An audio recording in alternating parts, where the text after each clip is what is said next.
नमस्कार दोस्तों, मैं जितेंद्र बावरिया जीत सर पीएस क्लास में आप सभी का स्वागत करता हूं। दोस्तों, हम चर्चा कर रहे थे आरबीएसई कक्षा 10 की सामाजिक विज्ञान है उसके अध्याय नंबर 6 की। अध्याय नंबर 6 है आपका संघ सरकार के बारे में।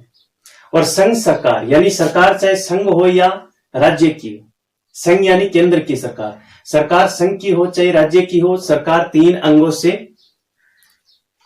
मिलकर बनती है। वो 3 अंग कौन कौन से हैं? 3 अंग का मतलब आपकी पहला अंग है व्यवस्थापिका, दूसरा अंग आएगा कार्यपालिका, तीसरा अंग है न्यायपालिका। व्यवस्थापिका है उसको भारत में संसद के नाम से जाना जाता है। यहां पर संसद को हमने फिर 3 भागों में बांट दिया, यानी इसके 3 पार्ट है, 3 अंग है इसके, लोकसभा, राज्यसभा और अभिन्न अंग राष्ट्रपति है। अब हमने क्या किया, लोकसभा के 2 चैप्टर पढ़े, संरचना शक्ति, राज्यसभा के 2 पढ़े, संरचना शक्ति, और संसद के भी 2 पढ़े, संरचना और शक्ति। यानी कहने की बात यह है कि हमारी व्यवस्थापिका के 2 चैप्टर थे वो कंप्लीट हो चुके हैं, यानी 6 चैप्टर थे, 1 2 3 4 5 6। इन्हीं 6 में से एक क्वेश्चन आपके बनके आएगा, वो भी 7 नंबर का। आज हम बात करने वाले हैं, वो करने वाले हैं कार्यपालिका के बारे में। दोस्तों, आप जो ये वीडियो है इसको फर्स्ट से लेके लास्ट तक देखें, शुरुआत से लेके अंत तक देखें, और वीडियो को सब्सक्राइब करें, लाइक करें, दोस्तों में शेयर करें, ताकि आने वाला जो वीडियो है उसकी सूचना भी आप तक पहुंच सके। और एक काम और जरूर करना, आप वो बेल आइकन है ना, उसको भी प्रेस करना ताकि आने वाली सूचना आप तक पहुंच सके। आज हम बात करने वाले हैं व्यवस्थापिका के बारे में, कार्यपालिका के बारे में। तो चलो कार्यपालिका के बारे में चैप्टर शुरू।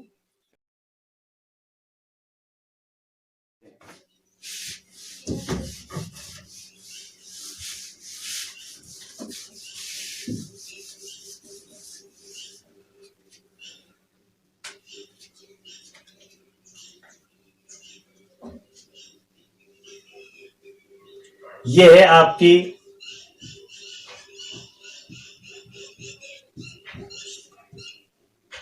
कार्यपालिका, संघ की कार्यपालिका यानी संघीय कार्यपालिका। अब हमें सबसे पहले यह देखना है कि संघीय कार्यपालिका में कौन कौन सम्मिलित होते हैं। संघीय कार्यपालिका में आपका एक होता है राष्ट्रपति, एक होता है उपराष्ट्रपति, एक होता है आपका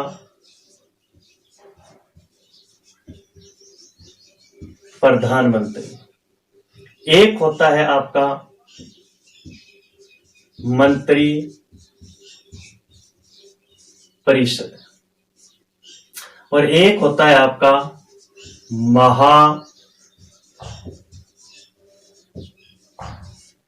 न्यायवादी। मतलब है राष्ट्रपति, उपराष्ट्रपति, प्रधानमंत्री और मंत्री परिषद, महान्यायवादी, इन सब से मिलकर एक कार्यपालिका का निर्माण होता है। यानी राष्ट्रपति, उपराष्ट्रपति, प्रधानमंत्री और मंत्री परिषद, इन सब के मिलने से एक कार्यपालिका का निर्माण होता है। तो आपको यहां ये तो जानकारी लगी चुकी होगी कि जो संघ सरकार है उसके दूसरे अंग कार्यपालिका में हम राष्ट्रपति के बारे में पढ़ेंगे, उपराष्ट्रपति के बारे में पढ़ेंगे, प्रधानमंत्री और मंत्री परिषद, महान्यायवादी के बारे में पढ़ने वाले हैं। दोस्तों, मैं आपको एक बात और यहां पर बता देना चाहता हूं, ज्ञानवर्धक जो बात है वो ये है कि हमारा जो देश है, हमारे देश के अंदर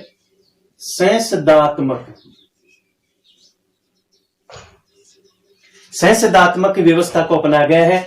और संसदात्मक शासन व्यवस्था होती है, उसमें लोकतंत्र प्रतिनिधित्व के तौर पर 2 प्रकार का होता है। एक होता है आपका प्रतिनिधित्व के आधार पर जो कार्यपालिका होती है वो 2 प्रकार की होती है। एक होती है आपकी वास्तविक कार्यपालिका और एक होती है आपकी नाम मात्र की कार्यपालिका। अब वास्तविक और नाम मात्र की कार्यपालिका का मतलब क्या होता है? दोस्तों ध्यान रखिए, हमारे देश की संसदात्मक शासन व्यवस्था है और संसदात्मक शासन व्यवस्था होने के कारण हमारे देश के संविधान के आर्टिकल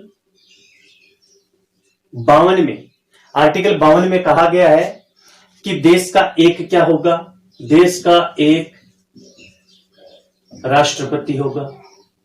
आर्टिकल 53 में कहा गया है कि संघीय कार्यपालिका, ये जो संघीय कार्यपालिका है इसकी संपूर्ण शक्ति, कार्यपालिका की संपूर्ण शक्ति किस में निहित होंगी, राष्ट्रपति में निहित होंगी। यानी संघीय कार्यपालिका है, इसकी संपूर्ण शक्ति राष्ट्रपति के पास होंगी। परंतु हमारा देश संसदात्मक देश है, संसदात्मक देश होने के कारण कार्यपालिका आपको दो प्रकार की मिलेंगी। अब कार्यपालिका की संपूर्ण शक्ति किसके पास है, राष्ट्रपति के पास है।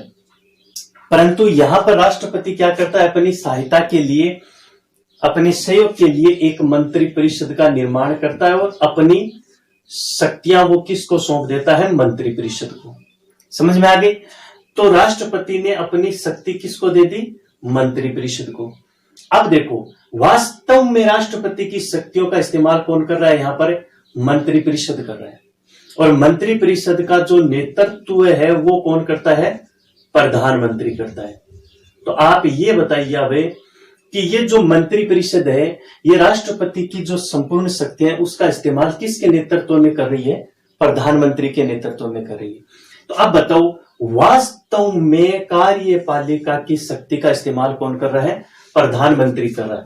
तो यहां कार्यपालिका का वास्तविक प्रधान कौन होगा, प्रधानमंत्री होगा। और नामात्र का कौन होगा, राष्ट्रपति होगा। आगे बात समझ में, ये तो हुई एक बेसिक बात। अब हम कार्यपालिका के अंदर दिए गए प्रत्येक चैप्टर के बारे में विस्तारित रूप से चर्चा करने वाले। सबसे पहले हम चर्चा करने वाले हैं किसके बारे में, सबसे पहले हम चर्चा करने वाले हैं राष्ट्रपति के बारे में। सबसे पहले राष्ट्रपति को लेकर हम इससे कार्यपालिका के सभी चैप्टरों की शुरुआत कर रहे हैं।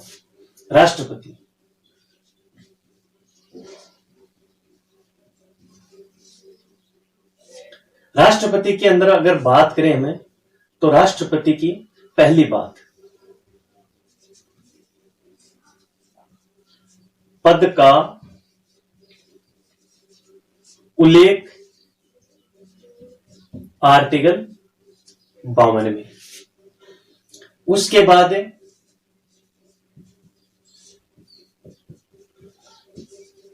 कार्यपालिका शक्ति आर्टिकल 53 में। उसके बाद निर्वाचन 54 में। उसके बाद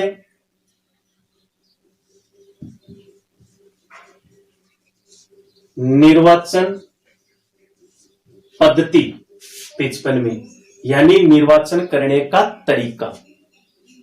अब इस तरीके से हम राष्ट्रपति के बारे में पढ़ने वाले हैं। ये तो राष्ट्रपति के बारे में बेसिक चीज बताई है, आपको 10वीं के लेवल की बातें बताई हैं, ऊपर आपको नहीं बताई है क्योंकि अभी आपका बोर्ड का एग्जाम बाकी है, इसलिए आपको बेसिक बातें बताई जा रही हैं। अब हम यहां पर जो इसकी शुरुआत करेंगे वो करेंगे राष्ट्रपति के निर्वाचन से। राष्ट्रपति की निर्वाचन प्रणाली, वैसे तो राष्ट्रपति की निर्वाचन प्रणाली है वो बहुत ही हार्ड प्रणाली है। निर्वाचन, राष्ट्रपति के निर्वाचन पर मैं अलग से एक वीडियो तैयार करके अपलोड करूंगा, जिससे आपको ये समझ में आएगा कि देश का जो राष्ट्रपति है उसका निर्वाचन कैसे होता है। यह तो 10वीं की लेवल की जो निर्वाचन प्रक्रिया है वही मैं यहां पर बताने जा रहा हूं। बाकी इसकी निर्वाचन पद्धति है उसके बारे में एक नया वीडियो बना के अपलोड करेंगे हम, और बढ़िया तरीके से उसको, चाहे वो आधी घंटा, पौन घंटा, 1 घंटे का बने, पूरा विस्तारित रूप से आपको समझाया जाएगा। तो चलो हम यहां पर बात करते हैं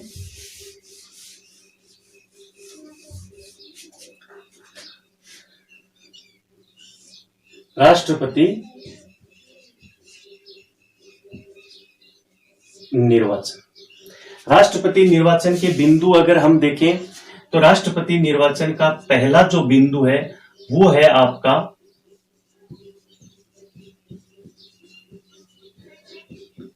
अप्रत्यक्ष निर्वाचन। अप्रत्यक्ष निर्वाचन का मतलब क्या होता है? देखो, दो प्रकार के इलेक्शन होते हैं, डायरेक्ट इलेक्शन, इनडायरेक्ट इलेक्शन, प्रत्यक्ष और अप्रत्यक्ष। प्रत्यक्ष निर्वाचन होता है उसमें जो प्रतिनिधि चुना जा रहा है उसको स्वयं जनता अपने मत का प्रयोग करके क्या करती है? चुनती है, वो है प्रत्यक्ष। जैसे सरपंच का चुनाव है, उसमें हम या हमारे जो गार्जियंस हैं वो मतदान का प्रयोग करके आते हैं, वो कौन सा निर्वाचन हुआ? वो हुआ आपका प्रत्यक्ष। अब मान लीजिए सरपंच जो है, मान लीजिए एग्जाम्पल के तौर पर, जैसे ये हो गए आपके सरपंच और ये किसी यहां पर ए पदाधिकारी को चुन रहे हैं, तो बताओ इस ए पदाधिकारी को मतदान किसने किया? सरपंचों ने किया। समझ में आ गई? और ये हो गई आपकी जनता। जनता ने किसको चुना? सरपंच को। सरपंचों ने किसको चुना? ए को। अब बताओ ए में और जे में कोई अंतर है?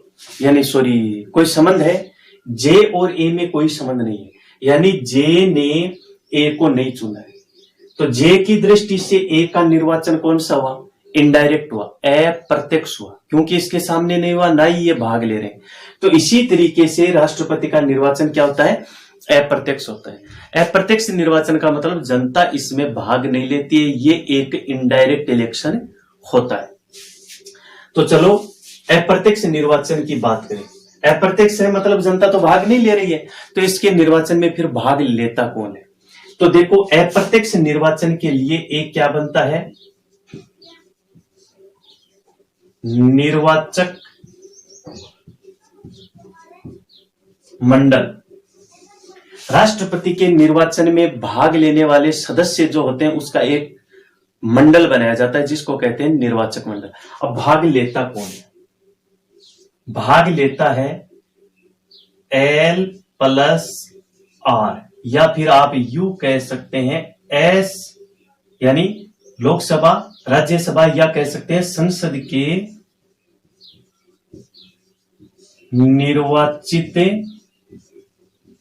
सदस्य। संसद के निर्वाचित सदस्य। उसके बाद इसमें दूसरा भाग कौन लेता है? दूसरा भाग लेता है राज्य विधान सभा सदस्य। समझ में आ गई? यानी सांसद भाग लेते हैं और विधायक भाग लेते हैं। ठीक है। अब दोस्तों ध्यान में रखना, 70वां संविधान संशोधन 1992 में दो केंद्र शासित प्रदेश है जिनको भी राष्ट्रपति निर्वाचक मंडल में भाग लेने का अधिकार दिया गया है। तो वो दो संघीय प्रदेश कौन से हैं? एक तो है आपका दिल्ली और दूसरा है आपका पांडिचेरी। दूसरा है आपका पांडिचेरी। अब देखो, ये बन गया आपका निर्वाचक मंडल। संसद के निर्वाचित सदस्य और राज्य विधानसभा के सदस्य यानी सांसद, विधायक प्लस संघीय जो प्रदेश है दिल्ली और पांडिचेरी, उनके भी सदस्य इसमें भाग लेंगे। इनके जो सदस्य हैं वो मिलकर राष्ट्रपति का निर्वाचन करते हैं। पहली बात तो ये। दूसरी बात है, पहला पॉइंट हो चुका है आपका कंप्लीट। ये पहला पॉइंट है अप्रत्यक्ष निर्वाचन। अप्रत्यक्ष निर्वाचन का मतलब एक निर्वाचक मंडल के द्वारा इसका निर्वाचन किया जाता है। वो निर्वाचक मंडल में कौन सदस्य भाग लेते हैं वो देखना। अब हम बात करें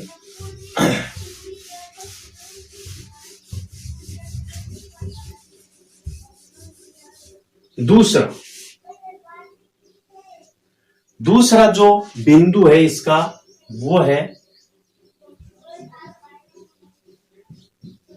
एकल संक्रमणीय मत प्रणाली। देखो, एकल संक्रमणीय मत प्रणाली का मतलब क्या है? एकल संक्रमणीय मत प्रणाली का मतलब है मत डालने का एक तरीका, राष्ट्रपति के निर्वाचन में मत डालने का एक तरीका। जैसे अदर इलेक्शन होते हैं, अदर चुनाव जो होते हैं, उसमें क्या होता है, एक मतदाता जब मतदान केंद्र पर जाता है तो वो अंदर जाके किसी एक पदाधिकारी को अपना एक मत देके वापस चला आता है। उसके बाद जब उसका काउंट होता है तो उस समय क्या होता है, किसके कितने हैं और किसके कितने हैं, जिसके ज्यादा है उसी की जीत हो गई। लेकिन राष्ट्रपति का निर्वाचन इस तरीके से नहीं होता है। ये एक मतदान करने की प्रणाली है और इस प्रणाली के अंतर्गत क्या होता है, कैसे मतदान होता है, वो आपको मैंने बता दिया है कि निर्वाचन पर ही वीडियो बनाएंगे हम, बढ़िया तरीके से बनाएंगे, उसको समझेंगे तब पता चलेगा राष्ट्रपति का निर्वाचन होता कैसे। बाकी विद्यालय में जो मेरे पास पढ़ते हैं उन सबको पता है कि राष्ट्रपति का निर्वाचन कैसे होता है, ठीक है ना, सबको बताया हुआ है विस्तारित रूप से, एक बार ने कई बार बताया हुआ है। ध्यान रखो, आप वीडियो जब देखेंगे तो आपको याद आ जाएगा। एकल संक्रमणीय मत प्रणाली है एक मतदान करने का तरीका। आपको यहां पर यह मैं बता दूं कि इसमें गुप्त मतदान होता है और एकल संक्रमणीय मत प्रणाली एक स्थानांतरणीय मत प्रणाली है, इसके तहत इसका निर्वाचन होता है। बाकी आपको विस्तारित बाद में बताऊंगा। अब इसमें तीसरी जो चीज है वो है आपकी न्यूनतम कोटा। न्यूनतम कोटे का मतलब क्या होता है? अभी अभी मैंने बताया था कि अदर इलेक्शन में क्या होता है, जिसके ज्यादा वोट आ जाते हैं उसी को हमें जीत घोषित कर देते हैं। लेकिन दोस्तों इसमें ऐसा नहीं होता है। न्यूनतम कोटे का मतलब आपको पहले से ही निर्धारित कर दिया जाएगा कि इतने मत प्राप्त करने पर ही आपकी जीत निश्चित होगी। तो न्यूनतम कोटा क्या है वो देखते हैं। न्यूनतम कोटे का मतलब आपको एक निश्चित मतों का कोटा प्राप्त करना होगा। तो न्यूनतम कोटा प्राप्त करने का एक सूत्र है।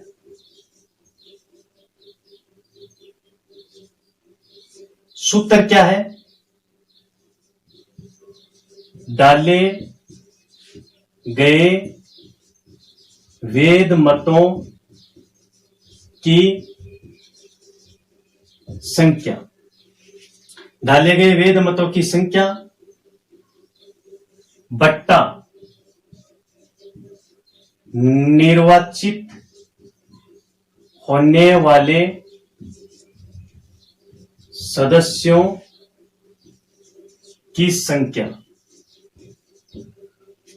प्लस एक। आगे बात समझ में? अब देखो, इस सूत्र के अकॉर्डिंग अगर आपको मैं बताऊं, एग्जांपल के तौर पर देखो, जैसे राष्ट्रपति का निर्वाचन है उसमें कितने मत डाले गए, मान लीजिए उसमें 100 मत डाले गए। कितने मत डाले गए? 100। निर्वाचित होने वाले सदस्य संख्या, कितने सदस्यों को निर्वाचित करने वाले यहां पे? एक सदस्य को, तो बट्टा 1 और ये प्लस से 1 और यहां प्लस से 1। निर्वाचित होने वाले सदस्य 100 बट्टा ये कितने हो गए? 2। ठीक है, 100 बट्टा 2, 100 में 2 का भाग देंगे तो ये आ गए आपके 50 प्लस 1 बराबर 51। यानी अब कोई भी राष्ट्रपति का निर्वाचन में अगर उम्मीदवार बन के सामने आ रहा है तो उसको जीत के लिए 51 मत चाहिए। इसी तरीके से एक न्यूनतम कोटा पहले से ही निकाल लिया जाता है मतदान होने के बाद, यानी डाले गए जो वेद मत हैं उनके अकॉर्डिंग कि कितने मत डाले गए हैं उसके अकॉर्डिंग ये न्यूनतम कोटा निकाल लिया जाता है। तो ये हो गई न्यूनतम कोटे की बात है।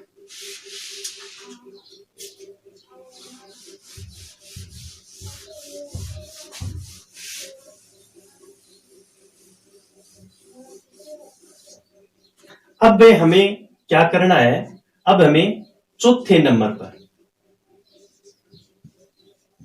राज्य विधान सभा सदस्यों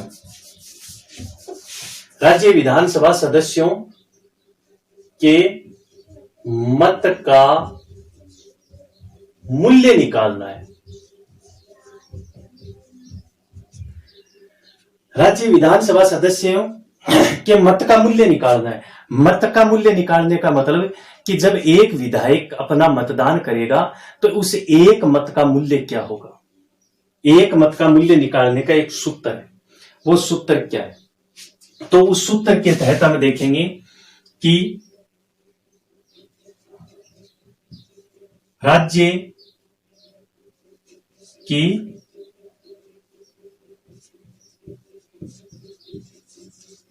जनसंख्या बट्टा राज्य की जनसंख्या बट्टा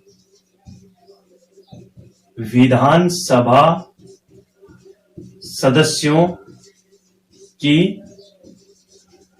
संख्या, और ये हो जाएगा भाग 1000। इस तरीके से निकालेंगे हम।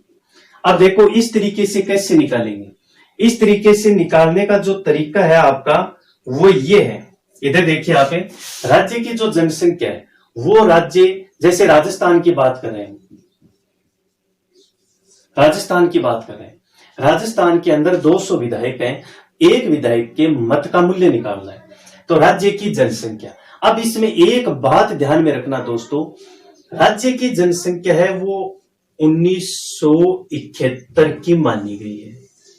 कब तक की मानी गई है? 1971 की मानी गई है। और दोस्तों ध्यान में रखना 2026 तक 1971 की जनगणना के अनुसार ही जनसंख्या का प्रयोग किया जाएगा।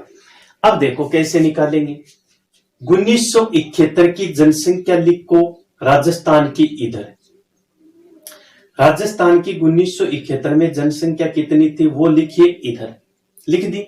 उसके बाद राजस्थान विधानसभा में वर्तमान में सदस्य कितने चुने हुए हैं वो लिखो इधर, लिख लिए। उसके बाद क्या करें, उस जनसंख्या में विधानसभा सदस्यों का क्या दे दीजिए, भाग दे दीजिए। जो संख्या आएगी उसमें 1000 का भाग दे दीजिए। फिर जो संख्या आती है, मान लीजिए वो राजस्थान के एक विधायक के मत का मूल्य, एक विधायक के मत का क्या है वो मूल्य, यानी एक विधायक है वो अगर अपना मतदान करता है तो उसका एक मत नहीं, उस मत का वो एक मूल्य माना जाता है। जैसे एग्जांपल मैं बताऊं, राजस्थान के अंदर एक विधायक के मत का मूल्य 129 है। 129 एक विधायक अगर अपना मत देता है राष्ट्रपति के निर्वाचन में राजस्थान से, तो उसका एक मत नहीं बल्कि 129 मत माने जाते हैं, यानी 129 उसके मत का मूल्य हो गया। तो इस तरीके से हर राज्य का अपना अलग अलग क्या करना पड़ता है, मत का मूल्य निकालना पड़ता है। आगे बात समझे। तो इस तरीके से हमें राज्य विधानसभा सदस्यों का मत मूल्य निकालेंगे। मत मूल्य निकालने का यह सूत्र है, राज्य की जनसंख्या। जनसंख्या 1971 की मानी गई है दोस्तों, और ये 1971 वाली जनसंख्या 2026 तक मानी जाएगी। उसके बाद बट्टा विधानसभा सदस्यों की संख्या। एक बात ध्यान में रखना, यहां निर्वाचित सदस्य आएंगे, क्योंकि इसमें क्या होता है, एक राज्य विधानसभा का जो सदस्य होता है वो आंग्ल भारतीय समुदाय का मनोनीत होता है और वहां भाग दे देंगे 1000 का। तो इस तरीके से राज्य विधानसभा सदस्यों का मत मूल्य निकाला जाता है। पांचवा,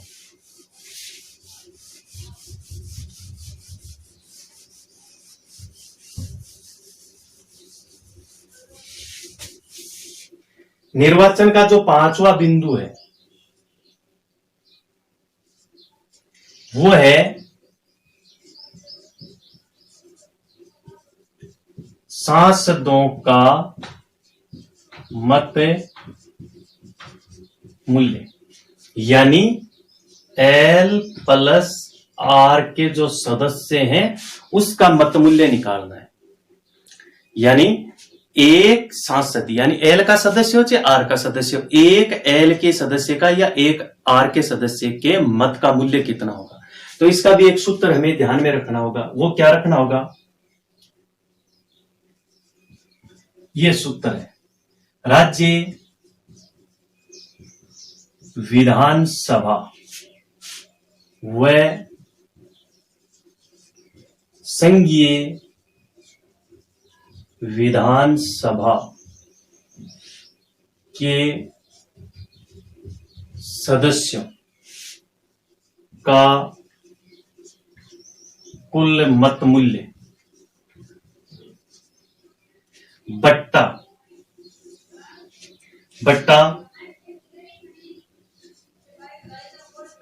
संसद के सदस्यों का मत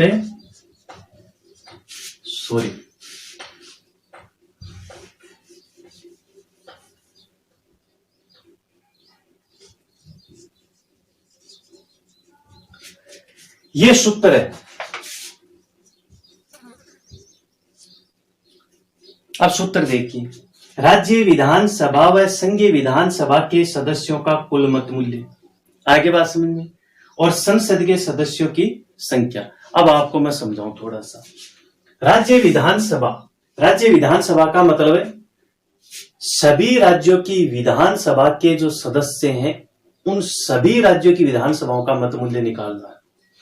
जैसे हमने राजस्थान का निकाला, राजस्थान में एक सदस्य का मत मूल्य 129 आया, तो 129 है तो 200 का कितना होगा, तो उसको क्या करते हैं आप 200 से गुणा करते हैं, तो ये फिर संख्या आ जाएगी आपकी राजस्थान की।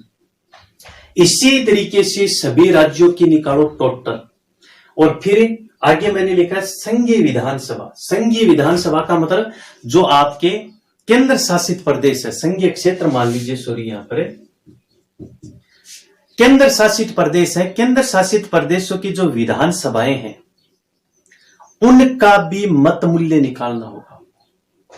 मत मूल्य निकाल लिया, सभी राज्य और केंद्र शासित प्रदेश हैं उनके मत का मूल्य टोटल निकाल लो। निकाल लिया, वो टोटल यहां पर लिख दो आप, जो भी आया एक्स वाई जेड, ये टोटल आ गया। उसके बाद संसद के सदस्यों की संख्या, संसद के सदस्यों की संख्या कितनी है, एल प्लस आर की सदस्य संख्या। एल की है 545 और आर की है 245, टोटल हो गई ये 790। यानी ये जो कुल मत मूल्य आया, जो भी है एक्स वाई जेड, जो भी मत मूल्य आया उसमें 790 का भाग देते, 790 का उसमें भाग दोगे तो यहां पर एक सदस्य का मत मूल्य आ जाएगा। आगे बात समझ में। तो इस तरीके से अब यहां पर संख्या रखना है वो, और बाकी जो बातें हैं वो 10th क्लास के लेवल की नहीं है। अगला जो इसमें एक वीडियो बनाया जाएगा निर्वाचन पद्धति पर ही, उसमें आपको बाकायदा एग्जाम्पल सहित पूरा सिस्टम बताया जाएगा। यहाँ पूरी सदस्य संख्या के मत मूल्य निकाल कर लिखे जाएंगे, फिर इसका भाग देके टोटल सूत्र निकाल के आपको समझाया जाएगा। तो ये दोस्तों राष्ट्रपति की निर्वाचन पद्धति हुई। तो राष्ट्रपति निर्वाचन पद्धति के 5 बिंदु है, ध्यान में रखना। अब मैं आपको बता दूं, पहला बिंदु है आपका अप्रत्यक्ष निर्वाचन, जिसमें कौन कौन भाग लेते हैं आपको वो ध्यान में रखना है। एक निर्वाचक मंडल बनता है और उस निर्वाचक मंडल में भाग कौन लेता है, उस निर्वाचक मंडल में आपके एक तो जो एल और आर के सदस्य हैं निर्वाचित, वो भाग लेते हैं, और एक राज्य विधानसभा के सदस्य भाग लेते हैं। 17वां संविधान संशोधन सन 1992 के तहत दिल्ली और पांडिचेरी दोनों केंद्र शासित प्रदेशों को भी इसमें अधिकार मिल गए हैं, नंबर 1। नंबर 2, एकल संक्रमणीय मत प्रणाली, यानी मत डालने की एक प्रणाली है, मतदान की एक विधि है, एक रीति है, जिसका आर्टिकल 55 में उल्लेख मिलेगा आपको। गुप्त मतदान के द्वारा वो विधि है, उसके बारे में आपको आगे मैं बताऊंगा। उसके बाद तीसरा जो है वो है न्यूनतम कोटा, यानी पहले से एक कोटा निर्धारित किया जाएगा, वो कोटा हमें प्राप्त करना पड़ेगा। चौथा है वो है राज्य विधानसभा सदस्यों का मत मूल्य, और 5वां है वो आपका सांसद के सदस्यों का मत मूल्य। दोस्तों आशा करता हूं कि आपको हमारे द्वारा दी गई जानकारी है वो पसंद आई होगी। अगर पसंद आए तो हमारा उत्साहवर्धन करने के लिए आप कमेंट में अपनी बातें जरूर शेयर कीजिएगा। अगर कोई कंफ्यूज है तो कमेंट करके आप पूछिएगा। जैसे जैसे समय मिलेगा हमें वैसे वैसे हम आपको आपके कमेंट है उसका जवाब यानी रिप्लाई करते रहेंगे। लेकिन कमेंट में आप अपनी बातें जरूर पूछिएगा। और जो मेरे विद्यार्थीगण हैं वो अगर वीडियो देख रहे हैं तो उसको कोई समस्या नहीं होगी, क्योंकि लगातार उनको मैं 12-13 वर्षों से पढ़ा रहा हूं। जय हिंद, जय भारत।